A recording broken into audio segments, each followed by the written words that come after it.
नमस्कार, मी संतोष गायकवाड जागर मराठी चॅनलवर स्वागत करतो. मित्रांनो, आपल्याला माहीत आहे की आता विधानसभेच्या निवडणुका महाराष्ट्रामध्ये सुरू आहेत आणि येत्या 20 नोव्हेंबरला मतदानही होणार आहे. या अनुषंगानं आपल्याशी चर्चा करण्यासाठी पाहुणे म्हणून आहेत आमचे मित्र संदेश भाऊ जाधव. संदेश भाऊ जाधव यांची सर्व वसईकरांना ओळख आहे. समाजकारण, राजकारण, सहकार्य क्षेत्रामध्ये ते कार्यरत आहेत. भाऊ, स्वागत आहे तुमचं. आणि वसई विधानसभेच्या अनुषंगानं तुमच्याशी चर्चा संवाद साधायचा आहे. बहुजन विकास आघाडीचे ज्येष्ठ नेते आहेत ते, आणि वसई विरार महानगरपालिकेमध्ये स्टँडिंग कमिटीमध्ये राहिलेले आहेत, अनेक वर्षे नगरसेवक आहेत. भाऊ, 2024ची निवडणुका वसई विधानसभेच्या लागलेल्या आहेत. नुकतीच खासदारकीची निवडणूक संपलेली आहे. तर या निवडणुकीकडे तुम्ही कसं बघता? नमस्कार. खरं म्हणजे ही निवडणूक आमच्यासाठी कठीण नाहीच आहे. कारण 24/7 म्हणजे 24 तास 7 दिवस 365 दिवस आप्पा आणि आम्ही सर्वच जण त्यांचे कार्यकर्ते म्हणून आम्ही लोकांच्या संपर्कात असतो. लोकांच्या ज्या काही अडीअडचणी असतील त्या सुटवण्यासाठी आम्ही अस्वस्थ होतो. कारण आप्पांना आम्ही नेहमीच बघितलेलं आहे की ते ज्या ज्या वेळेला नागरिक त्यांच्याकडे समस्या घेऊन जातात आणि ती समस्या सोडवण्यासाठी ते एवढे तत्पर असतात की एखादी समस्या जर नागरिकाची सुटू शकत नसेल तर ते स्वतः अस्वस्थ होत असतात. आणि असं एक व्यक्तिमत्व हे वसई तालुक्याला जे लाभलेलं आहे, खरोखरच आप्पा म्हणजे आमच्या सर्वांचेच एक कुटुंब प्रमुख म्हणूनच आम्ही त्यांच्याकडे पाहतो. आणि त्यांच्याकडे जी संवेदना आहे, समाजातल्या प्रत्येक घटकाची काम करण्यासाठी जी संवेदना आहे, मग ते आदिवासी बांधव असू द्या, अंध अपंग असू द्या, मतिमंद असू द्या, परित्यक्त्या महिला असू द्या, अशा अनेक समस्या, मग वैद्यकीय क्षेत्रामधला एखादा रुग्ण असू द्या, डायलिसिस घेणारा एखादा रुग्ण असू द्या, यांच्याबाबतच्या ज्या त्यांच्याकडे संवेदना आहेत त्या खूप तीव्र आहेत. जेव्हा ह्या एखादी गोष्ट सांगायची झाली तर जेव्हा ते डायलिसिससाठी जेव्हा प्रमाण वाढायला लागलं, त्या गोष्टीचा त्यांनी त्वरित डिसिजन घेऊन अनेक ठिकाणी डायलिसिस सेंटर वेगवेगळ्या संस्थेच्या माध्यमातून सुरू करण्यासाठी त्यांनी सांगितलं. महानगरपालिकेच्या रुग्णालयामधून मोफत डायलिसिस सेंटर चालू केले व महानगरपालिकेच्या माध्यमातून ज्या खाजगी हॉस्पिटलमध्ये डायलिसिस सेंटर आहेत तिकडे त्या रुग्णांसाठी महानगरपालिकेचं अनुदान देण्यासाठी सुरुवात केलं. असं एक व्यक्तिमत्व, संवेदनशील व्यक्तिमत्व म्हणजे आम्ही आप्पांकडे पाहतो. आप्पांचं कार्य जर बघितलं तर वसई तालुक्यामध्ये जातीय सलोखा, जर आपण भारत बघतो, महाराष्ट्र बघतो, सगळीकडे आज जी काय अवस्था पाहतोय ह्यामध्ये एकंदरीत जर आपण बघितलं तर जातीय सलोख्या म्हणजे प्रत्येक जाती धर्मामध्ये प्रत्येक जे या ठिकाणी, मग कुठला उत्तरांचल असू द्या, कर्नाटक असू द्या, गुजराती समाज असू द्या, ख्रिस्ती समाज असू द्या, आमचा चर्मकार समाज असू द्या, 12 बलुतेदारांमधले जेवढे समाज आहेत ते आमच्यापेक्षा जास्त आप्पांच्या संपर्कात असतात. आणि ते जाऊन तिकडे आप्पांकडनं कामं करून घेतात. तेव्हा आम्हाला कळतं की अरे, तू आप्पांकडे गेला होता का, अशी आम्हाला त्या ठिकाणी होतं. आणि माझं काम आप्पांनी केलं होतं, ज्या भावनेने सांगतो हीच खरी आमची या ठिकाणची महत्वाचं आमचं काम आहे. आणि ह्याच्यामुळे मला वाटत नाही की निवडणूक वगैरे आमच्यासाठी काय कठीण आहे. त्यामुळे आणि आप्पा स्वतः उभे आहेत. आप्पा खरं म्हणजे यावेळेला उभे राहणार नव्हते, पण आम्ही सर्व कार्यकर्त्यांनी, नागरिकांनी आप्पाशिवाय या ठिकाणी पर्याय नाही. कारण त्यांचा जो वचक, मग तो अधिकाऱ्यांवरचा वचक असेल, कार्यकर्त्यांना एखाद्या वेळी त्यांना समजावून सांगण्याची भूमिका येत असेल, तर अशा सर्व बाबतीमध्ये हे केवळ नागरिकांच्या आणि सर्वांच्या लोकांच्या कामासाठी ते करत असतात. माझी पत्नी सुद्धा माझी नगरसेविका आहे, मी नगरसेवक राहिलेलो आहे, मी वसई जनता सहकारी बँकेचा चेअरमन राहिलेलो आहे. आज आमची जी सहकार क्षेत्रामधलं जे काम असेल, ही असू द्या, अनेक संस्था या ठिकाणी आहेत. कंपेनियन क्रेडिट सोसायटी असेल, प्रगती सोसायटी असेल, माणिकपूर अर्बन क्रेडिट सोसायटी असेल, या सर्व संस्थांमध्ये जे प्रतिनिधी काम करतात, आपणच कधी कुठल्या संस्थेमध्ये वगैरे हस्तक्षेप नसतो. परंतु हक्काने जे काही निवडून येतात त्याच्या पाठीमागे वलय नक्कीच आप्पांचं असतं. कारण त्याला माहित आहे की आप्पांच्या वलयाशिवाय आपण निवडून येऊ शकत नाही. परंतु त्या ठिकाणी संस्थेत कुठल्याही प्रकारचा हस्तक्षेप ते करत नाही. आणि सहकार क्षेत्रामध्ये सुद्धा हे सहकार टिकला पाहिजे. आपला सर्वसामान्य नागरिकांना, गरजवंतांना त्याच्या आर्थिक सहाय्य झालं पाहिजे, ही त्यांची मागची भावना आहे. औद्योगिक क्षेत्र टिकलं पाहिजे. औद्योगिक क्षेत्र जर टिकलं तर आमच्या लोकांना रोजगार मिळेल, ही मागची भावना आहे.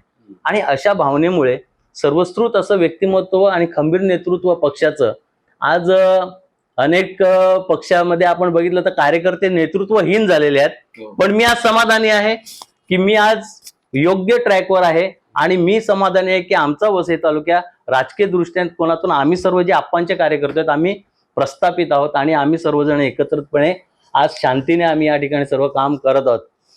खरं म्हणजे आम्ही वॉर्डमध्ये जेव्हा प्रचारासाठी घरोघरी फिरतो, पूर्वी नक्कीच एक मागच्या 2-3 इलेक्शन पूर्वी लोक पहिला प्रश्न विचारायचे, महिला पहिला प्रश्न विचारायचे की साहेब आमच्याकडे पाणी येत नाही, पाण्याचा दाब नाही आहे, आम्हाला नळ कनेक्शन कधी मिळणार. पण यावेळेला मी हक्काने सांगू शकतो, मी स्वतः फिरतोय वॉर्डमध्ये, माझी पत्नी फिरते वॉर्डमध्ये, विभागांमध्ये वेगवेगळ्या. पाण्याबद्दल एकही प्रश्न अजून मला लोकांनी आज विचारलेला नाहीये. तर मी त्यांना अनेक प्रश्न म्हटलं, काय आपके कुछ प्रॉब्लम है का तो बोलो हमको, कुछ गटर के बारे में, रास्ते के बारे में, पानी के बारे में. कुछ नहीं प्रॉब्लम, आप है ना, आप्पा है तो बस हम लोग खुश है, असं बोलणार आहे. तो मी बोला कुछ तो भी बोलो. तो बोलतो स्ट्रीट डॉग का प्रॉब्लेम हमारे यहाँ पे है. अरे हे काय स्ट्रीट डॉगचा प्रॉब्लेम, आपल्याला सगळ्यांना कल्पना आहे की भटके कुत्र्यांचा जो प्रादुर्भाव आहे ह्याच्याबद्दल प्रश्न विचारला जातो आणि थोडासा रहदारी बद्दलचा प्रश्न विचारला जातो. पण रहदारीवरती सुद्धा आपण आता विकास योजनेच्या माध्यमातून आमचा माणिकपूर नाक्याचं कंजक्शन आहे, त्या ठिकाणी ब्रिज प्रस्तावित करून घेतलेला आहे. रेंज ऑफिसचा कंजक्शन आहे, तिकडे ब्रिज आपण प्रस्तावित करून घेतलाय. म्हणजे त्या बाबतीत तर मला विकास कामांबद्दल आपणच्या सांगण्याची गरज नाही, ते आपल्या जाहीरनाम्यातून सगळं आपल्याला कळणारच आहे. परंतु एकंदरीत लोकांच्या ज्या भावना आहेत, आप्पा आहेत ना, ओके, आप आहे ना, मॅडम आहे ना, ओके, असं म्हणजे अशा लोकांच्या भावना झालेल्या आहेत. तर एकंदरीत विकास कामं इकडे चांगली होत आहेत. शिक्षणाच्या बाबतीत आपण फार मोठी इंडस्ट्री, शिक्षणाच्या बाबतीत एज्युकेशन हब, आज विरार हे एज्युकेशन हब या ठिकाणी आहे. म्हणजे मेडिकल, पॅरामेडिकल जर सोडलं तर तिकडे सर्वच प्रकारचे डिग्री कोर्सेस आणि इतर सर्व कोर्सेस एज्युकेशनच्या बाबतीमध्ये मुलं तिकडे आपलं शिक्षण घेत आहेत. जवळजवळ 35,000च्या वर विद्यार्थी शिक्षण घेत आहेत, एवढी मोठी संस्था. आणि मला वाटतं की एशियामध्ये 1 नंबरचं ज्युनियर कॉलेज म्हणून आमचं विवा कॉलेज आपण तयार केलेलं आहे. ही वसईसाठी खूप मोठी गोष्ट आहे, कारण शिक्षण, आरोग्य, ह्या सगळ्या सुविधा, ह्या सगळ्या गोष्टींमागे लक्ष आणि बारीक सारीक गोष्टीला कुठलाही कार्यकर्ता, सर्वसामान्य म्हणजे प्लॅटफॉर्मवरती बूट पॉलिश करणारा माणूस असतो ना, तो पण आपाकडे जाऊन बसतो आणि तो त्याच्या हक्काने आपण फोन करून त्याची कामं करून घेतो. हेच मोठं काम आपल्या नेत्यांचं आहे. आणि असा नेता मला नाही वाटत मी अजून कुठल्या ह्याच्यामध्ये बघितलं की एवढ्या सर्वसामान्य माणसापर्यंत पोहोचणारा आणि सर्वसामान्य माणसांबरोबर राहणारं व्यक्तिमत्व मी आपणकडे पाहतो. आणि मला समाधान आहे की मी एक बहुजन विकास आघाडीचा एक चांगला, मी सामान्य कार्यकर्ता आहे. मी स्वतःला नेता किंवा असं काय म्हणत नाही, मी सामान्य कार्यकर्ता. मी कुठल्याही लेवलला जाऊन, सामान्य लेवलला जाऊन काम करतो. सांस्कृतिक चळवळ आज आपण जी वसईमध्ये केलेली आहे, हे तर ते रस्ते, गटार, ह्या विकास योजना वगैरे हे तर आपले कर्तव्य आहेत, महापालिकेचं आहे, राज्यसभेमधून होणारे कर्तव्य आहेत. पण साहित्य जल्लोष आमचा होतो. साहित्य जल्लोषसाठी एकमेव महानगरपालिका आहे की त्या माध्यमातून आपण, तेव्हा नगर परिषद होती तेव्हापासून सुरुवात केली आहे आणि आजपर्यंत साहित्य जल्लोष आज जवळजवळ 26 वर्ष या ठिकाणी होतोय. आणि अशा या साहित्यिकांची भूक भागवण्याचं आणि त्या ठिकाणी त्यांच्या उपक्रमांना चालना देण्याचं काम केवळ आपणच केलेलं आहे आणि तेच करतंय त्याच्या पाठीमागे. वसई विजय उत्सव असेल, मॅरेथॉन असेल, जी देशामधली पहिली मॅरेथॉन आहे की एक महानगरपालिका आयोजित करते आणि राष्ट्रीय स्तरीय मॅरेथॉन. आज ज्या मॅरेथॉन मध्ये, आज माझा भाऊ पण मॅरेथॉन मध्ये धावतो, तो 50 वर्ष झाल्यानंतर त्याने धावायला सुरुवात केली. जवळजवळ 60 मॅरेथॉनच्या वर तो आतापर्यंत धावलेला आहे. आणि तो जेव्हा मला येऊन सांगतो की भाऊ, जेव्हा जेव्हा आम्ही वेगवेगळ्या म्हणजे ती नेव्हीची मॅरेथॉन असेल किंवा दिल्लीची मॅरेथॉन असेल, आता तो दिल्लीला पण गेला होता, साताऱ्याची मॅरेथॉन असेल, तिकडे तो धावायला जातो, तेव्हा तो मला येऊन सांगतो की भाऊ, आम्ही जेव्हा तिकडे जातो ना, तेव्हा आपल्या वसई विरारच्या मॅरेथॉनचं नाव घेतलं पाहिजे, कारण ते नियोजनबद्धता आणि त्या क्रीडापटूंची, धावपटूंची जी काळजी घेतली जाते, हे केवळ आपण करू शकतो. आम्ही कार्यकर्ते आहेत, आम्ही सर्व हे करतो, परंतु केवळ या आपणमुळेच या सगळ्या गोष्टी होत आहेत.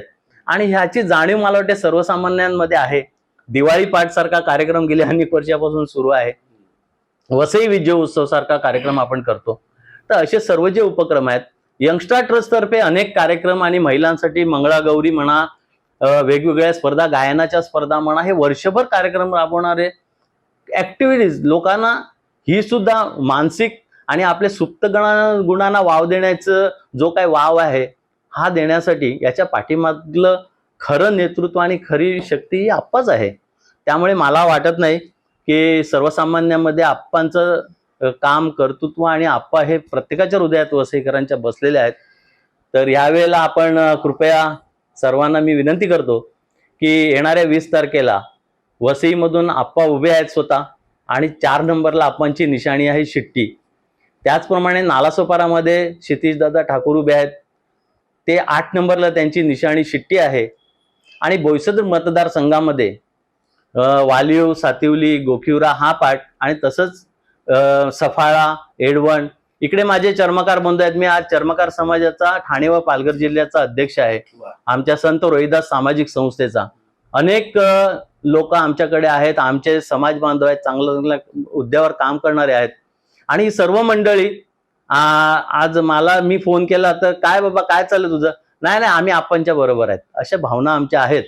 त्यामुळे त्या ठिकाणी राजेश पाटील उभे आहेत, त्यांची निशाणी 5 नंबरला आहे.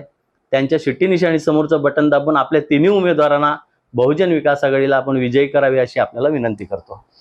धन्यवाद भाऊ. निवडणुकीच्या घाईमध्ये तुम्ही आम्हाला भेटलात आणि तुमचे विषय इथे मांडला, त्याबद्दल मी तुमचे खूप खूप आभार मानतो. भाऊ, आता येणाऱ्या महानगरपालिकेच्या निवडणुकीमध्ये आम्हाला भाऊ कोणत्या रोलमध्ये दिसतील?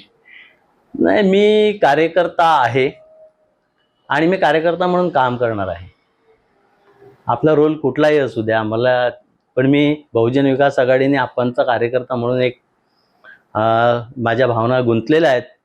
जी जबाबदारी येईल त्याप्रमाणे काम करण्याची माझी नेहमी तयारी असते, आजही असेल, पुढेही असेल. धन्यवाद भाऊ, तुम्ही जागर मराठी चॅनलला मुलाखत दिली त्याबद्दल खूप खूप आभार. नमस्कार.